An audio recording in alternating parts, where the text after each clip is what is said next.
اليوم جينا عند يزن اليوم وتحمسنا مع يزن نشعل الصوبيا. قال يزن هو لحاله بيعرف يشعلها. فتعالوا نشوف شو عم بيعمل يزن. اوه يزن كيف رح تعمل هلا؟ خشب؟ ريناس وسيسي متفاجئين. ريناس وسيسي بتهويها ريتاج؟ حط بقلبها خشبات ولا شحلت؟ اوه سيسي لا تقلبي عليها سخنه. هلا بتصير مو سخنة هلا بتصير سخنه. حط بقلبها خشبات. هذا يزن عم بعبي الدنيا خشبات. شعلت؟ سيسي ما تحرقي ايدك. ها متحمسين الاولاد كلهم متحمسين. هدول عم بيكشوا. في كمان ما تحرقي ايدك. هلا هيك شعلت يزن؟ ايه والله شعلت. ورجيني. خلاص والله شعلت.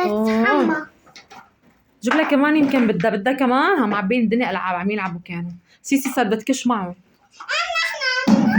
البنات متفاجئين انه هاي شو كيف تشعر الصوبيا؟ كيف تشعر؟ ما بيعرفوا كيف تشعر. هاي اول مره بنشعر الصوبيا.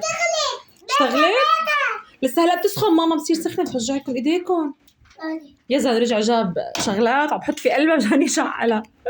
ما عرف شيء يزن اللي عم بشعلها فيه. ارجيني. واو رح تطفى. هاي يزن رح تطفى. لا في رح نهويها ماما. يلا هووها وهيك بنكون شعلنا الصوبيا وقمنا بإنجاز رائع مشان ندفى. لا كشي ما عليه. يلا كشيها. ماما لا خلص علي. انا اتفرج عليكي.